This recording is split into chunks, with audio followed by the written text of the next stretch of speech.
Hi guys, Kaza here, and welcome back. We're back with the amazing Shinsengumi. It's amazing, it's great, it's wonderful.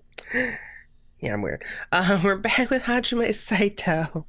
We're on chapter 3 with him, so let's get going. And his chapter name is Please? Please. I don't know what we're pleasing about, but I guess we'll find out. So let's get going and see if we can get more expressions out of this guy. It had happened little by little over time, but I finally got used to being with the Shinsengumi. I was too embarrassed to look at Hajime for a while. We had become awkwardly distant.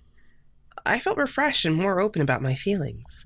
I soon felt unrest during the peaceful days at the base. I could feel the tense air around the base. I couldn't relax. Is something going to happen? But again, I was just a freeloader. There was nothing I could do anyway. Hey, good morning. Good morning. Is Hajime in this room? Yeah, I think he's there. Got it. Thanks for telling me. By the way, you've gotten used to living here, haven't you? Do you think so? Maybe I'll be mistaken for a Shinsengumi soldier someday soon. What are you talking about? There's no way that would happen. Yeah, you're right. Shinpachi, you wanted to see me? I turned around after hearing those words. Hajime was walking down the hallway. Even though he went out late last night and didn't return until morning, he's already up. You're up early today as usual. Were you able to get some rest?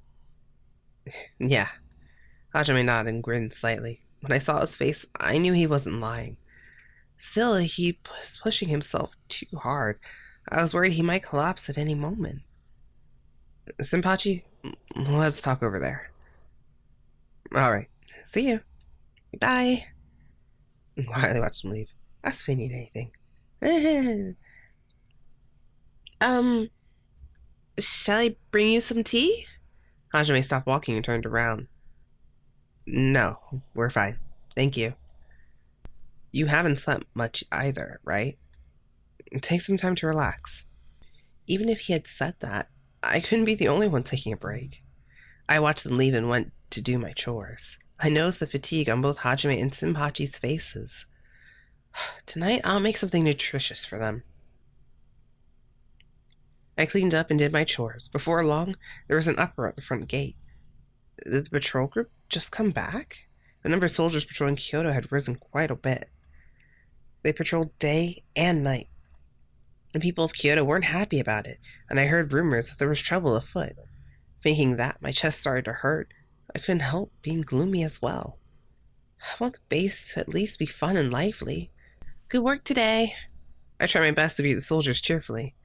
If you need anything, feel free to tell me. Then again, I can only do my chores.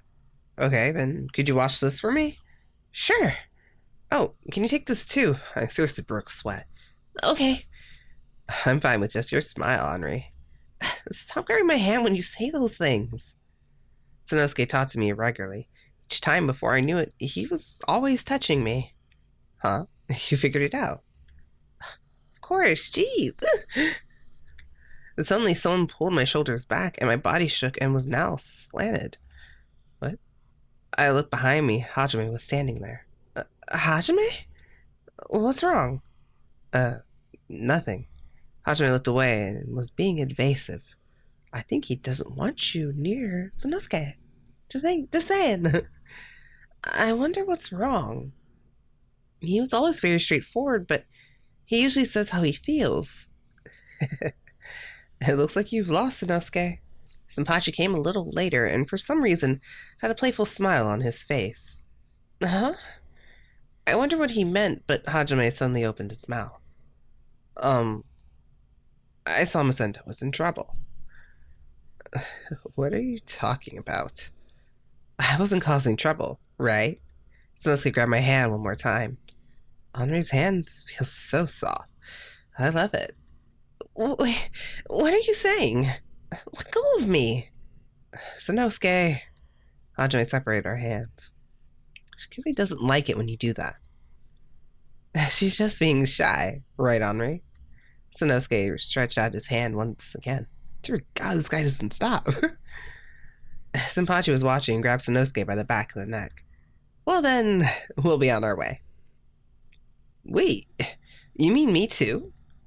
Well, who else would I be talking about? Hajime's tired, so let him rest, okay? Shinpachi dragged Sanosuke away and returned to his room. Good work today.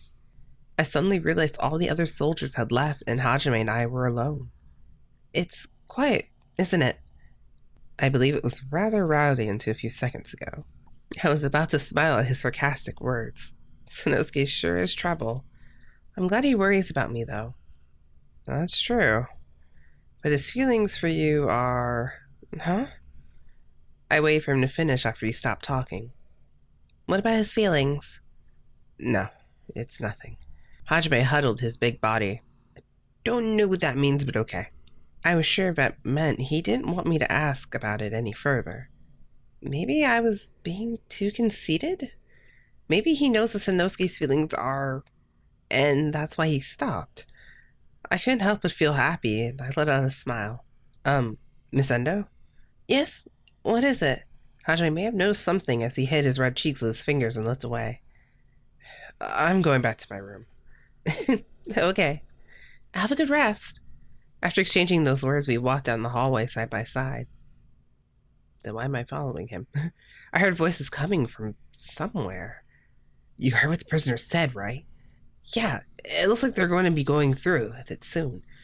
Uh-huh. I stopped after hearing the unfamiliar words, and I looked at the other side of the door. I was sure Hajime realized it as well. He came close to me and covered my ears. What? You don't need to worry. But I want to know.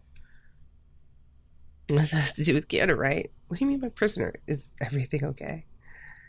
Is everything okay? Does it have to do with why everyone around here has been so tense? No, not at all. Everything's fine. And he looked at each other as he covered my ears. Please, believe me. I nodded in front of his sincere eyes. Yet I couldn't help but worry about what the Shinsengumi were trying to do. That night, everyone suddenly moved out and the soldiers quickly left the base. It was a very quiet night. I became scared and I wasn't able to fall asleep. I lay there motionless, holding my knees. I heard someone knock at the door. Miss Endo? Yes? The door opened. Hajime stood there. I covered myself with my blanket and sat up, and I looked at Hajime. Are you all right? Yes, somehow. It had to be a lie. It was the first quiet night I experienced here. My body shivered. I pretended to tough it out, but I couldn't tell him how I really felt. Hajime? Even though Hajime was supposed to leave as well, he entered my room. I saw him bend his knees, but then his enormous body wrapped around me. Oh, hi. You're shaking. Yeah. Why? Are you pushing yourself? It wasn't something admirable like not wanting him to worry about me. I was too scared to sleep with everyone gone. I know it's not a good excuse. You don't have to be ashamed. It's only natural for a girl like you to feel scared when you're alone. Don't put yourself too hard. I'll take in all your worries and fears for you. My body stopped shivering after hearing his unexpected words. Suddenly, my heart started pounding violently instead. Hajime felt it. Oh, I'm out of time. I have to go now. Oh. The arms that held me tightly started to let go of me. The worries that had gone away suddenly overflowed within me again. You're not leaving me. I didn't want him to go. I want him to stay by my side. I grabbed onto Hajime's arm. Miss Endo, I'm sorry, but I must go. Hajime turned around and left my room. Hajime? I knew he had to go no matter what. I told him... I'll be here. Have a safe trip. I'll wait here and prepare some delicious food for when you return. I saw him off and continued to wait until morning for his return. The birds in the neighborhood chirped, informing me it was morning. This was the time everyone usually woke up and started to make a ruckus. He still hasn't returned. Is Hajime okay? I have a feeling they probably went to Okita. I'm assuming this is probably around the right timeline zone, yeah. I started to worry. I couldn't stand waiting any longer. I flew out of the base and ran to Kyoto, searching for them wherever they were. However, I didn't need to do that. Ever since the Ragged Wolves came, the fighting hasn't stopped. They're still over there? Yeah, they've been there since last night. Rumors were already spreading through Kyoto. I followed the crowds of people and found them. There were many soldiers lying down covered in blood. I knew some of them. Soji? Heisuke? Even though I called out to them, no one had the strength to reply. They just tilted their heads. In the midst of things. Huh? I looked around and noticed someone was missing. Hajime. Where's Hajime? I walked around smelling the scent of steel. I saw a tall person giving orders to the soldiers. Hajime! I walked through the path where everyone was lying on the floor to see Hajime. He was surprised to see me, and his expression suddenly became serious. You can't be here. My feet stopped when I heard his unusually sharp tone. Am I in the way? Please, let me help with something. This is our job. We don't need your help. But, please, keep your hands as they are. Keep them clean. Hajime turned his back on me and started working again. I was happy about his sentiments, but I was sad about them as well. In order to understand his feelings, in order to look over his work, until the day became night, until Shinsengumi returned home, I decided to watch over Hajime. Okay. Yep, I was right. They were at Okita. Well, but hey, we're at 41%. Yeah! Alright, we're going to be seeing you guys in chapter 4. Until then, guys, out. Let me know what you guys thought on the chapter in the comments below. Like if you liked the video, subscribe if you haven't joined the channel already, and I'll see you guys later. Bye, guys, out.